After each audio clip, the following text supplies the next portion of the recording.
ሰላም ጤና ይስጥልን ክቡራትና ክቡራን የአዲስ ምንጭ ቤተሰቦች እንዴት ውላችኋል? እንዴት አምሽታችኋል?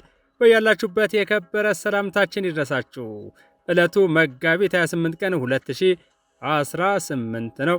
አሁን የደረሱን ሰበር መረጃዎችና የዕለቱን ወሳኝ መረጃ ቀጥሎ እናቀርብላችኋለን። ከመረጃዎቹ ጋር አብሬያችሁ ቆይታ የማደርገው የእናንተው ውብሸት ታየ ነኝ። ወደ መጀመሪያው ሰበር መረጃ ስንሸጋገር የኢትዮጵያ ፌዴራል ፖሊስ በዓለም አቀፍ ደረጃ ይፈለግ የነበረ አደገኛ ህገወጥ የሰዎች አዘዋዋሪውን ከ3000 በላይ ሰዎችን በህገወጥ መንገድ በማዘዋወር ከ100 በላይ ሰዎችን ለሞት የዳረገውንና ከ50 በላይ ሴቶች እንዲደፈሩ ያደረገውን ይትባረክ ዳዊት ክብሮምን ከ9 ግብረ አበሮቹ ጋር በቁጥጥር ስር መዋሉን አስታወቀ። ይህንን ውስብስብና ድንበር ተሻጋሪ የወንጀል ምርመራ የኢትዮጵያ ፌዴራል ፖሊስ በምስራቅ አፍሪካ ቀጠና ህገወጥ የሰዎች ዝውውርን ለመከላከል ከሚሰራ ዘ ሪጂናል ኦፕሬሽናል ሴንተር ኢን ሰፖርት ኦፍ ዲ ካርቱም ፕሮሰስ ከተባለ ድርጅት ጋር ባደረገው የመረጃ ልውውጥ በዓለም አቀፍ ደረጃ ይፈለግ የነበረው አደገኛ ህገወጥ የሰዎች አዘዋዋሪ ይትባረክ ዳዊት አለሙን በትግራይ ክልል ሽሬ ከተማ ላይ ፖሊስ በቅንጅት በቁጥጥር ስር አውሎታል። ተጠርጣሪው በፓስፖርት ስሙ ይትባረክ ዳዊት አለሙ ቤተሰቦቹ በልጅነት ያወጡለት ስም ጳውሎስ ዳዊት ወልዳይ ወንጀል መስራት ሲጀምር የሚታወቅባቸው ስሞች አድሃኖም ሱዳን ሀገር የሚታወቅበት ስም፣ አህመድ ሶማሊያ፣ ጅቡቲና ኬንያ የሚጠቀምበት ስም ሙኒር ሲሆን ክብሮም ደግሞ በስዊድንና በሌሎች የአውሮፓ ሀገራት የሚጠቀምባቸው ሐሰተኛ ስሞች መሆናቸውን ፖሊስ በምርመራ አረጋግጧል። ፖሊስ እነዚህን ስሞች ለምርመራው አጋዥ አድርጎ ያደገ ቴክኖሎጂን በመጠቀም የተጠናከረ ምርመራና ክትትል በማድረግ ከ70 በላይ በሀገር ውስጥና በተለያዩ ሀገራት የሚገኙ ዋና ዋና የህገ ወጥ አዘዋዋሪዎችን ከለየ በኋላ ዋናውን ተጠርጣሪ ጨምሮ በአጠቃላይ 10 ህገ ወጥ የሰዎች አዘዋዋሪዎችን ተከታትሎ በአጭር ጊዜ ውስጥ በቁጥጥር ስር በመዋል ምርመራውን ሲያከናውን ቆይቷል። ፖሊስ የተያዙትንም ሆነ ያልተያዙትን ተጠርጣሪዎች በወንጀሉ ያፈሩት ሀብትና በጥናት በሚለይባቸው ሁኔታዎች ሌሎች ሀብቶቻቸውና በባንክ የሚገኝ ገንዘብ እንዳይንቀሳቀስ ፍርድ ቤት እንዲያግደው ማድረጉን ገልጿል። ህገወጥ አዘዋዋሪ ቡድኑ ከ2010 ዓ.ም ጀምሮ በርካታ ወጣቶችን ከኢትዮጵያ፣ ከሱዳን፣ ከኤርትራ፣ ከጅቡቲ፣ ከኬንያ እና ከሶማሊያ በመመልመል ወደ ሊቢያ በመውሰድ ሊቢያ ውስጥ ባዘጋጁት መጋዘን እንዲታገቱ በማድረግ የተለያየ መጠን ያለው ገንዘብ ከቤተሰቦቻቸው በማስላክ ገንዘብ ያልከፈሉትን በቀን አንድ ጊዜ ብቻ በትንሹ ምግብ እንዲመገቡ በማድረግ በጎማ በዱላና በኤሌክትሪክ ገመድ በሰንሰለት እጅ እግራቸውን አስረው በመግረፍና በማስገረፍ የውሃ ማሸጊያ ፕላስቲክ አቃጥለው ሰውነታቸው ላይ በማንጠባጠብ ከፍተኛ ስቃይ በማድረስ ኢሰብአዊ ድርጊት በመፈጸም በርካታ ሰዎች ሕይወታቸው እንዲያልፍ፣ የአካል ጉዳት እንዲደርስባቸው፣ ሴቶች እንዲደፈሩና ከፍተኛ አካላዊና ስነ ልቦናዊ ጉዳት እንዲደርስባቸው ማድረጋቸውን ፖሊስ በምርመራ ማረጋገጥ ችሏል። ህገወጥ አዘዋዋሪዎቹ ሊቢያ ውስጥ ተጎጆችን አግተው የሚያሰቃዩባቸው 5 ማከማቻ መጋዘን እንዳላቸውና በዚህ አደገኛ ወንጀል ከ3 ቢሊዮን ብር በላይ በህገወጥ አዘዋዋሪዎቹ ሲንቀሳቀስ እንደነበር ፖሊስ በሰበሰበው ማስረጃ ማረጋገጥ ችሏል። ከ100 በላይ ተጎጆችና ቤተሰቦቻቸውን በሀገር ውስጥና በውጭ ሀገር የምስክርነት ቃል የመቀበል ስራ መስራቱን ጨምሮ ገልጿል። ተቋሙ ከሀገራት ጋር በፈጠረ የፖሊስ ለፖሊስ ግንኙነትም ዓለም አቀፍ የወንጀል ተፈላጊዎችን ጭምር በቁጥጥር ስር አውሎ በተለያዩ ጊዜ ምርመራ በማጣራት በሀገር ውስጥ በህግ እንዲጠየቁና የተወሰኑት ደግሞ ከሀገራት ጋር ባለው የወንጀለኛ ልውውጥ ስምምነት መሰረት ተላልፈው እንዲሰጡ እያደረገ ይገኛል። ይህ ውስብስብ ድንበር ተሻጋሪ የወንጀል ጉዳይ በተሳካ ሁኔታ እንዲጣራ ከፖሊስ ጋር በትብብር ለሰሩት ለፍትህ ሚኒስቴር፣ ለብሔራዊ መረጃና ደህንነት አገልግሎት፣ ለሮክ እና በጉዳዩ ላይ መረጃ ሲሰጡ ለነበሩ የህብረተሰብ ክፍሎች የኢትዮጵያ ፌዴራል ፖሊስ ላቅ ያለ ምስጋና እያቀረበ ህብረተሰቡ ማንኛውንም የወንጀል ድርጊት ሲመለከት በኢትዮጵያ ፌዴራል ፖሊስ የዜጎች ተሳትፎ መተግበሪያ በ991 ነፃ የስልክ መስመርና ሰው አልባ የፖሊስ ጣቢያ በመጠቀም ወይም በአቅራቢያው ለሚገኙ የጸጥታ አካላት ቀርቦ ጥቆማ በመስጠት የዘወትር ትብብሩን አጠናክሮ እንዲቀጥል ጥሪ አቅርበዋል። 72 የጽንፈኛው ቡድን አባላት የተደመሰሱበትና 14 የተማረኩበትን ልዩ ኦፕሬሽን ስንመለከት ደግሞ በሀገር መከላከያ ሰራዊት የምስራቅ እዝ ኮር በሰሜን ጎጃምና በደቡብ ጎንደር ዞኖች ባካሄደው የተቀናጀ ኦፕሬሽን የጽንፈኛ ቡድኑን ከፍተኛ መሪዎች ጨምሮ 90 የጽንፈኛ ታጣቂዎችን ከጥቅም ውጭ በማድረግ እንዲሁም በመማረክ ውጤታማ አፈጻጸም ማስመዝገቡን አስታውቋል። በሀገር መከላከያ ሰራዊት ከፍተኛ አመራሩ ብርጋዴር ጄኔራል አዲሱ መሐመድ እንደገለጹት ኮሩ ከመጋቢት 21 ቀን 2018 ጀምሮ በሰሜን ጎጃም፣ ሰሜን ሜጫ፣ ይልማና ደንሳ፣ ጎንጂ ቆለላ፣ አዴትና ባህር ዳር ዙሪያ እንዲሁም በደቡብ ጎንደር ወረዳዎች ባደረገው ዘመቻ 72 የጽንፈኛ ቡድን አመራሮችና ተዋጊዎች ከጥቅም ውጭ ተደርገዋል ብለዋል። በዚህ ኦፕሬሽን 14 ታጣቂዎች መማረካቸውንም ገልጸዋል። 28 የነፍስ ወከፍ እንዲሁም አንድ የቡድን መሳሪያ በቁጥጥር ስር ውሏል።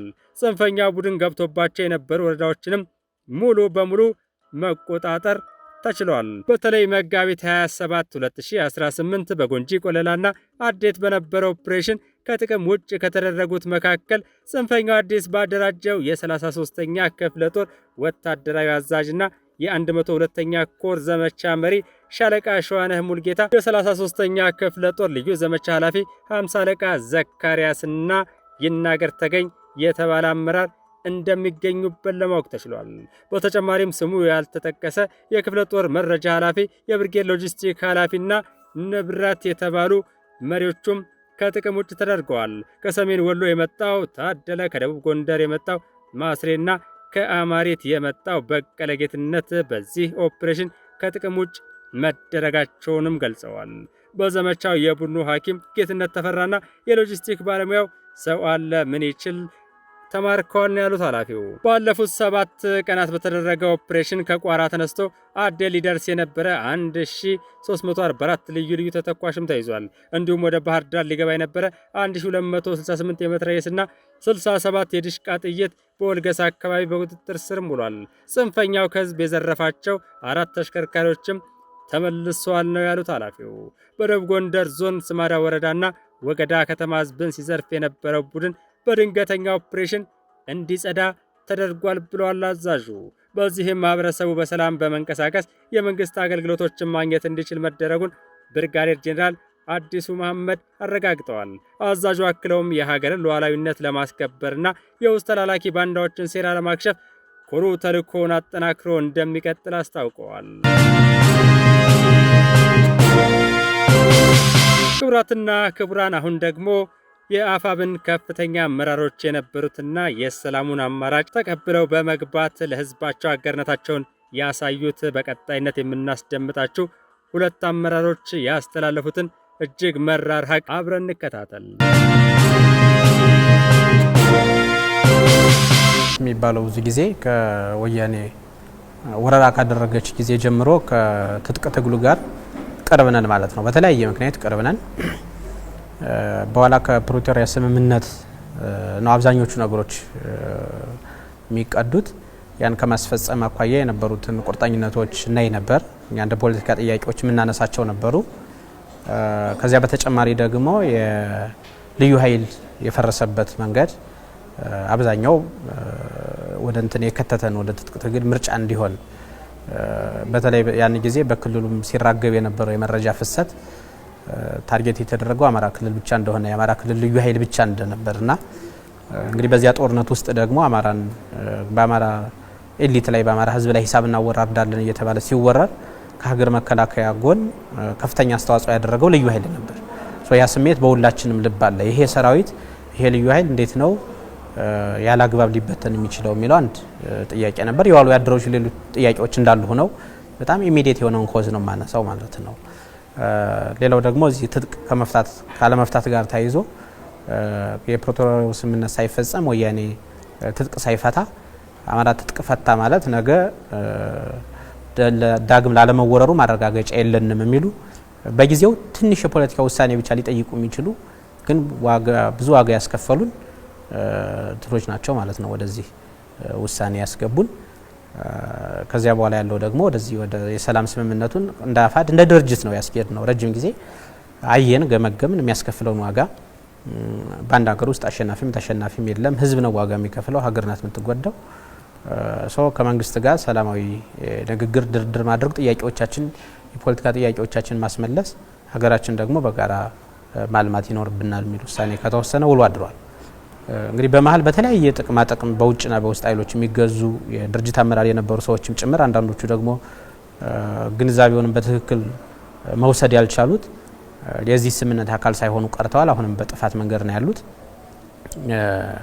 እኛ ግን ያንን ለአንድ አመት ከደከምን በኋላ መጨረሻ ላይ የምንይዘውን ኃይል ይዘን ከመንግስት ጋር ሰላማዊ ስምምነት ካደረግን እንግዲህ ወራት ተቆጥረዋል ማለት ነው። ሚዲያ አራተኛ መንግስት ነው ይባላልና በተለይ የአማራ ትግል መሳሪያ ከሆኑት የሚዲያ አማራጮች አንዱ አሻራ ነውና ወደዚህ ለመውጣት አሻራ መጥቶ ነበረ።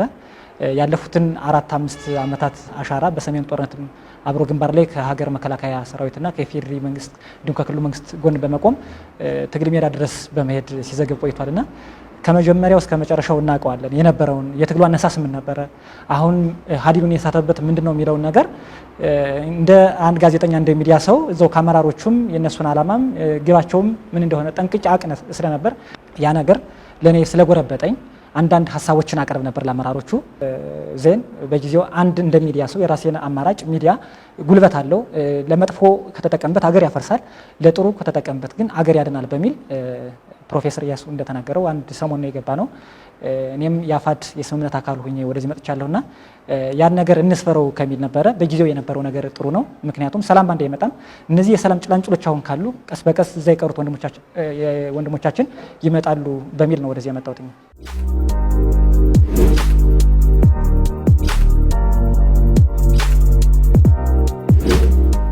ሚዲያዎች አብዛኞች የሚፈለፈሉት ከውጭ ማህበረሰብ ነው። የኛ ዲያስፖራዎች የገንዘብ ምንጭ በመሆን የሚያገለግሉት ሀሳባቸውን እውቀታቸውን የሚያፈሱት ፖለቲካው ላይና ሚዲያው ላይ ነው። አሁን ለምሳሌ አሻራ ሚዲያን ብንመለከት አሻራ ሚዲያ መቀመጫው አሜሪካን ሀገር ነው። ከመረጃ ሳተላይት ቴሌቪዥን አየር ሰዓት በመውሰድ እያንዳንዱ ዲያስፖራ $500 እያዋጣ ለእኛ ደሞዝ ይከፍል ነበርና ምንድነው እንግዲህ የውጭ ኃይል እንዳየኸው እና ሀብታሙ አያሌው ሌሎችም እና መሳይ መኮንን ባለቤት እስኪመስሉ ድረስ አሁን መሳይ አማራ አይደለም ግን የገንዘብ ሚንስ ነው። እዛ ያለው ውጭ ላይ ያለው ማህበረሰብ ይሄ ትግል የአማራ ትግል የገንዘብ አማራጭ አምጦላቸዋል። አንድ በጎፈንድሚ፣ ሁለት ቀጥታ ይሄን ፕሮሞት በማድረግ የአማራውን ትግል ገንዘብ ያገኙበታል። መሳይ መኮንን ኢኤምኤስ በተባለ ሚዲያ ላይ በሀሳብ አለመስማማት ከነ ሲሳይ አጊና ጋር እንግዲህ ሲሳይ ብዙ ጊዜ ኢትዮጵያዊ ነገሮችን ያንጸባርቃልና ባለመስማማት አፈንግጦ ወጣ። መጨረሻ ላይ አማራ በሚመስል ያውም አማራ በሚበልጥ መልኩ እዛ ላይ ያለውን መሬት ላይ ያለውን በመካድ ነገር ግን የራሱን የሚዲያ አማራጭ በመጠቀም መሳይን አነሳው እንጂ ብዙዎች አሉ እነ ደረጃ ሀብተወልድ አሉና የገንዘብ አማራጭ ሆኖ ቀርቧል። ይሄ የአማራ ትግል በተለይ ውጭ ላለው አንድ ጎፈንድሚ ነው። ሁለተኛው ደግሞ በዚህ ሀሳብ በመሸጥ አንዱን ማህበረሰብ ከአንዱ በማባላት ጦርነቱን እንደ መተዳደሪያ እንደ ገንዘብ ሚንስ በማድረግ የውጭ ማህበረሰብ እንዳየው በደንብ ሴንሲቲቭ ነው። በተለይ ከሀገር ርቀህ ስታይ የአማራ ተወላጁ ደግሞ እንግዲህ ህልውና አደጋ ውስጥ ገባት፣ አብዛኛው ውጊያ ውስጥ ነው ያለ፣ ምን እናድርግ በሚለው የሚዘወረው በውጭ ኃይል ነው እንደነገርሁህ።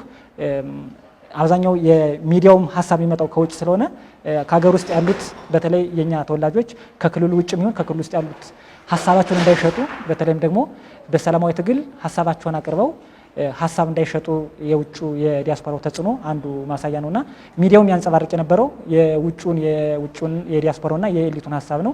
የአሻራ ሚዲያ የመጣበትም አንዱ መንገድ ይሄ ነው። የተለያዩ ፍላጎቶች ናቸው ያሉት እጅግ የሚበዙ ማለት ነው። እና እንደውም አሁን ባለውበት ሁኔታ እዚህ ያለውን ስብስብ የምገልጸው የህልውና ትግል የሚያደርግ ሳይሆን የኢኮኖሚ ጦርነት የሚያደርግ ነው። ኢኮኖሚክ ወረና ያለው እዚያ ጋር ማለት ነው። ከውስጥ ያለው ፍላጎት ጉራማይሌ ፍላጎት እንዳለ ሆኖ ከአንዳንድ ወያኔ ግልብጥ ብላ የወያኔ አክቲቪስቶች የፋኖ ደጋፊ ሆኑ ማለት ነው። ይሄን ደግሞ ያደረገችው ሻቢያ ናት። ሻቢያ ማዕከላዊ መንግስቱን በምትፈልገው መንገድ ማትዘውረው መሆኑ ስታረጋግጥ በፊት በሰላም ከቀረበች በኋላ ያደረገችው የተለያዩ ኃይሎችን ማገዝ ነው። ከዚህ ውስጥ ደግሞ ፋኖና ህዋትን ማስታረቅ ነው የፈለገች ማለት ነው። መጀመሪያ አካባቢ እኔም በአካል ወደዚያ አካባቢ ሂጄ ነበር። ያላቸው ፍላጎት በባለፈው ገልጫዋለሁ። ይሄን ነገር በመሰረታዊነት የአማራ ፋኖ አሸንፎ መንግስት እንዲሆን አይደለም፣ ለመንግስት ዘላቂ ስጋት እንዲሆን ነው የሚፈልጉት ማለት ነው። ይሄ ደግሞ በቂ አይደለም ብለው ሲያስቡ ከወያኔ ጋር ማስታረቅ ፈለጉ። ባይዘይ በወያኔና በሻቢያ በህዋት መካከል በህዋት ኃይሎችና በፋኖ መካከል ያለውን መቀራረብ እንደዚህ እንዲመጣ ያደረገችው ሻቢያ ናት። ከነሱ ጋር እንትን ለመስጠት አይመቸንም፣ የተከዜም ስለሚያስቸግር በዚህ በኩል ያለው የተከዜ ዘብም ሌላውም ኃይል ስለሚያስቸግረን ለእናንተ እንትን ማድረስ አንችልም፣ መስጠት የምንችለው በህዋት በኩል ነው ተባለ። አብዛኞቹ የፋኖ አመራሮች መቀሌ እንዲሄዱ ተደረገ ምናምን። ያኔ ፋኖን በግልጽ ለሁለት ተከፈለ ማለት ነው። የአማራ ፋኖ ህዝባዊ ድርጅትና ከአማራ ፋኖ ህዝባዊ ድርጅት ውስጥ ያለው ውጭ ያለው እነ ኤልያስም የነበሩበት አፋባሃ የሚባለው ግን ደግሞ አመራር የሌለው ሄደው ያ ምርጫም የተደረገው ከሻቢያ ወታደሩ አመራሮች በተገኙበት ነው። ምርጫው ሲደረግ የአፋባሃ ግን መምረጥ አቅቷቸው 13ቱ ነው አፋባሃ ሚል አንድ ድርጅት አቆምራሉ ማለት ነው። ያንንም ሳይሳካ ሲቀር አሁንም ወደ አፋድ ውስጥ አስገባች ሻቢያ እጇል። አፋድ ውስጥ የተወሰኑ አመራሮችን በመያዝ አፋድና አፋባሃ አንድ ሊሆኑ ነው፣ አንድ ድርጅት ሊመሰረት ነው ምናምን ተብሎ ከበሮ ተደለቀ። ያ ጊዜ እኛ በግልጽ ተቃውመን ከመንግስት ጋር አሰላለፋችን አደረግን ማለት ነው። እና የሻቢያ አገዛ ትንሽ ተተኳሽ በመርጨት ነው። መሰረታዊ የሆነ መሳሪያ ድጋፍ እንኳን ብዙ አልነበራቸውም እስከ ቅርብ ጊዜ ድረስ። የተወሰኑ ተተኳሾችን መስጠት፣ ለተወሰኑ አመራሮች ገንዘብ መስጠት። አብዛኛው ሰራዊት ተይዘው ይሄን በደንብ አያውቅም። በክፍለ ጦር የሚሆን ከዚያ በላይ ባለ አመራር የተወሰኑ አመራሮችን ብቻ ነው የሚይዙት። እነዚያን ሳሙኤል የተለያየ ቦታ ላይ ቤት ይገዛላቸዋል፣ ቤተሰቦቻቸው ሴኩሪቲ እንዲሆኑ ይደረጋል ምናምን። እነዚያ ጦሩን ልጠፋ ነው ምናምን የአብይ አህመድ መንግስት ካልተወገደ ህልውና አይቀጥልም በሚል እንትን እንዲያደርጉ ያላቸውን የድሮ ቅቡልነት ተሰሚነት በመያዝ እነዚያን ሰዎች ነው የሚጠቀሙትና የተወሰኑ አመራሮችን ፍላጎት ነው የምታሟላው ሻቢያ። ለምስኪኑ ተዋጊ ትንሽ ተተኳሽ ነው የሚረጭለት። ከዚያ በዘለለ ደግሞ የግብጽን የምናየው ከሆነ የሚታወቅ ነው። እንግዲህ ግብጽ በየትኛውም የታሪክ ሰነድ ውስጥ የታሪክ መዝገብ ውስጥ የኢትዮጵያ ጠላቱና ነው የምትገኘው። የሚጋጭ ነገር ሁሉ አለ። አሁን አማራ ስርዓት የሰራ ነው የአባቶቻችን እንደዚህ ብሎ ኃይል የሚቀሰቅሰው አካል ግን የአባቶቹን አገር ሲያፈርሱ ከኖሩ ኃይሎች ጋር ነው የተጠጋው ማለት ነው። ከዘመነ ካሴ ትግል አነሳስ ሲጀምርልህ ወደ ወጣቱ ሲቀላቀል የአማራን ህዝብ ከሌሎች የመነጠል ነበረ። ወያኔን ጠላት አድርጎ የመፈረጅ ነበር፣ በጊዜው ተጠቅሞበታል። በኋላ ግን ስናየው እሱ አይደለም። ሰውየው ዲያስፖራ ምናልባት በዚህ 3 ዓመት ውስጥ አማራ ክልል የተቀመጠው ከ40% በታች ነው። እውነት ለመናገር ሱዳን ይሄዳል፣ ኤርትራ ይሄዳል፣ ከሻቢያ አመራሮች ጋር ይገናኛል፣ ከህወሓት አመራሮች ጋር ይገናኛል። የት? እዛው ኤርትራ ላይ። ስለዚህ የሆነ ኢንተረስት አለ።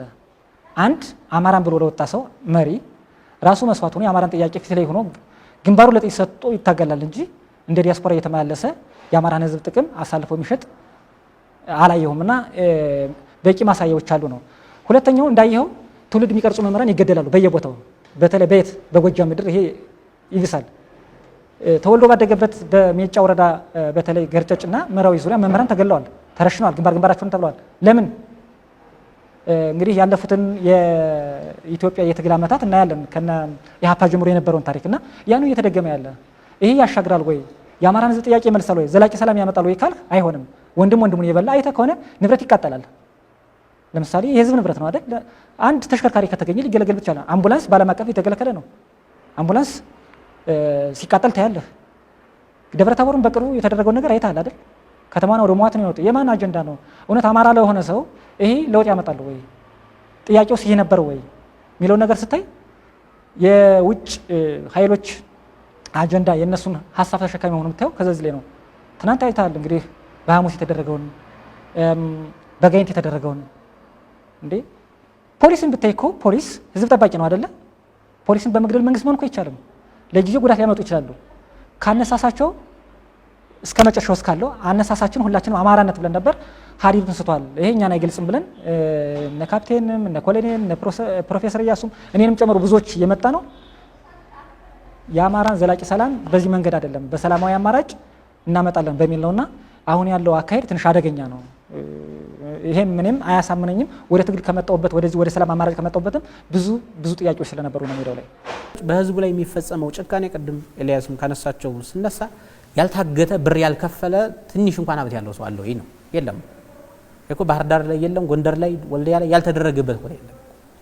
በባለፈው ወሎ ላይ የተደረገው ያ ሁሉ ምስቅልቅል የተፈጠረው ከተማዎች የወደሙት ምናምን በወያኔ ኦፕሬሽን መምራት አሁን ቀጠናዎችን እየለዩ ማውደም የተገኘውን ነገር ሁሉ አጥፍቶ መድኃኒት ሁሉ ነው የተቃጠለው ባለፈው።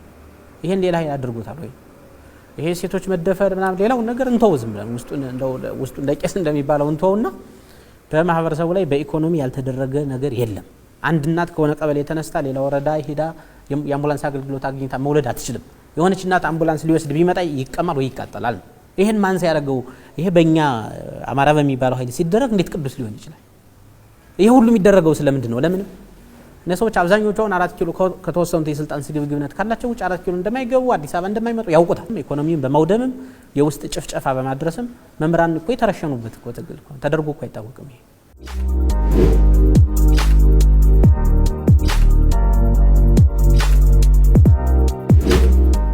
ሁለቱ አደረጃጀቶች ወደ አንድ ሲመጡ ቀድመ ሁኔታው ዘመነ መሪ እንዲሆን ነበር። ለምሳሌ ይምጡ ተብሎ እንትን ሲል ማለት ነው። አፋድ ውስጥ ያን የሚቃወሙ ሰዎች ይገደሉ ነው የተባለ። ቀጥታ የተሞከረው ምስሉ ነው። ስላልተቻለና አብዛኞቻችንም ኃይል ያደራጀን ከመጀመሪያው ጀምሮ ክፍለ ጦር የሚለውን ያቋቋምን ብዙ የሰራን ስለሆነ ስላልተቻለ ምን ይዘውን ኃይል ይዘን ያው ያልገባው የተወሰነ ያደናገሩብን እንዳለ ሆኖ እኛ ምን ወስደውን እርምጃ ወሰድን እንጂ ፍላጎታቸው ያን የሚቃወም ሰው ተመቶም ቢሆን ዘመነ መሪ እንዲሆን እንትኑን ከጀርባ ያውቁታል። ለምሳሌ እኔ አንድ ጓድ ነበረኝ አውቃ አንተ የምትሆነው ፖለቲካ መምሪያ ነው አልኩት። ሆነው ፋይናል ለገሌችን ይሉና ምርጫ ማስመሰል እንትን ማድረግ የሆነ ፕሮሲጀሩን ይቀባቡታል ማለት ነው። አሁን ያ ከሆነ በኋላ እዞች አሉ በየእንትኑ የየራሱ አሁን ጎንደር 2 ነው የነበረው። ሁለቱን ወደ አንድ ማምጣት አልቻለም። የተለያየ ፍላጎት አለ። ላይ ካሁን ሸዋም ላይ የሚሰራው ወሎ የሚሰራው ነገር የሚያሳዩ አብዛኛው ይሄን ነው። ሌላ አሁን በቅርቡ ጎንደር ከተሳካላቸው ሌላ እዝ ያዋልዳሉ። 3ኛ እዝ ማለት ነው። በሆነ ጥቅም በሆነ አስተላለፍ ካልተመቸ ከዚያ አደረጃጀት እንዲወጣ ነው። ይሄ የሌባ የበላይ ጠባቂ ነው የሚመስሉት። ከላይ ያሉት ሰው ከታች ያለውን መቆጣጠር ሁሉ አይችሉም። ኮርታት ማለት አሁን የገሌ ኃይል በዚህ ያለው የለም። ፋኖን የሚያዘው ማንም ኃይል የለም። ውሸት